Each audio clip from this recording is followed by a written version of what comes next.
Hi, it's Ramesha here with Vocal Bliss. Today I would like to talk about how you can practice any vocal exercise correctly so that you can get the most out of it. But before we dive into this, please consider subscribing to my channel so you won't miss any of the future videos I put out. So there are a lot of vocal exercises out there.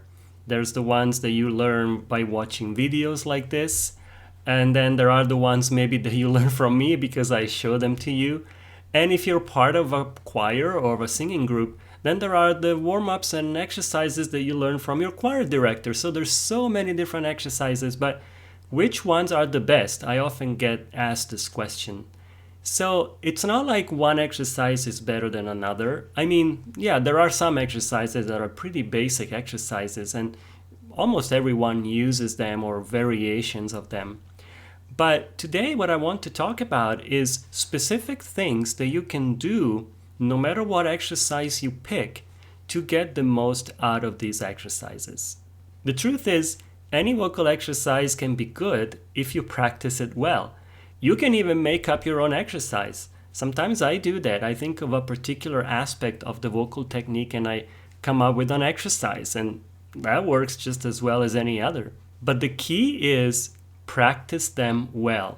So I want to give you a list of a few things that you can do no matter what exercise you practice, no matter what system you follow. These are pretty much universal things that you can do to maximize the results that you get from any vocal exercise. So first of all, before you start, when you're about to start an exercise, take a nice deep diaphragmatic breath. Make sure you inflate your belly, and then make sure during the exercise, as you're doing the exercise, make sure to engage your belly muscles. This is important no matter what you do, because without this kind of breath support, the singing, no matter what you do, the singing will not be very efficient. And there will be probably tension here, and the sound will not be consistent and all that. So that's number one, very, very important before you even start. Focus on breathing diaphragmatically, inflate your belly, and then when you sing, create a good engagement from your belly muscles. Number two, start any exercise by enunciating the vowel or whatever you're doing in the exercise. So when, for example, if you do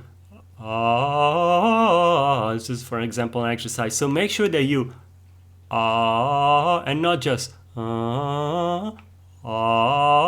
If you start with a consonant like mi, me, ma, mo, mu. So same thing. Don't just go mi, me, ma, mi, me, ma. See the difference?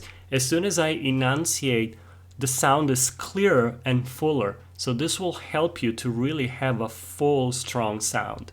Just remember that full, strong sound doesn't necessarily mean loud.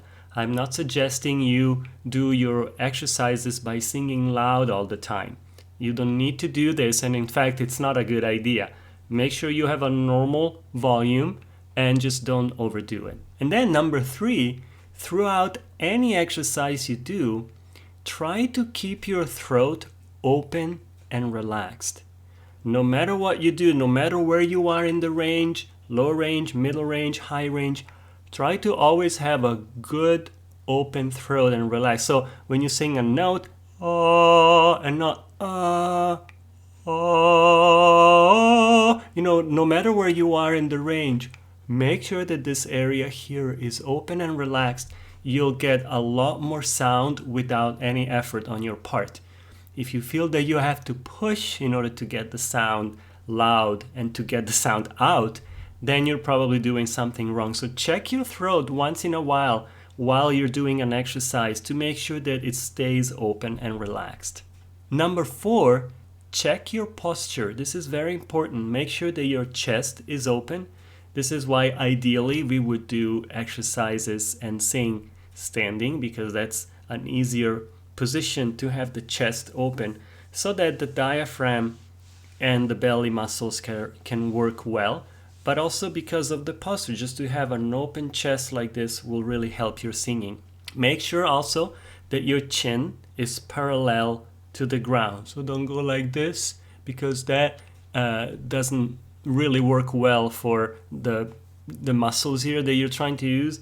And also you're trying to keep your larynx from going too high. Often when you see people sing like this, it's because they don't have good technique and they're actually pushing their chest voice. And when you do that, the larynx, your Adam's apple here, rises and goes higher and higher, and it pushes against the chin. And so this is why they have this tendency of going like this. So your Adam's apple should pretty much stay always in the same place. It may move just a little bit, but just keeping a good posture of your chin will help you to make sure you do that correctly. And number 5, open your mouth when you go especially toward the high notes, because opening the mouth will help to open and relax and expand the throat. Like I said earlier, it kind of triggers that.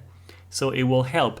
Opening your mouth, especially on your high notes, will also help you to get more sound, a fuller sound up there, and also just more volume without you even trying. And just because you open more, then the throat is more open, so everything helps you to produce a better sound. So that's very important. But most especially when you are going toward the high notes, you don't need to open wide on the low notes. In fact, it's not a good idea, because the sound will be scattered. You want to really focus the sound on your lower note. But then up there, just open up. And if you have a hard time opening, it probably means there's some tension that you're holding on to somewhere. So try to really do your best to really open up. Okay, so there's more that I could say, but I feel these are really the essential things that if you can just keep in mind these points whenever you practice a vocal exercise, you will get so much more out of them, and you'll realize that no matter what exercise you do, these things, these suggestions are essential in order to get a good sound. You want to practice vocal exercises in a way that they help you improve constantly and not keep you stuck where you are year after year. So try them out, see how they go, let me know, put it in the comments below. So thank you so much for watching. If you like this video, consider giving it a thumbs up, and again, consider subscribing to my channel. Thank you so much. I will see you in the next video. Bye bye.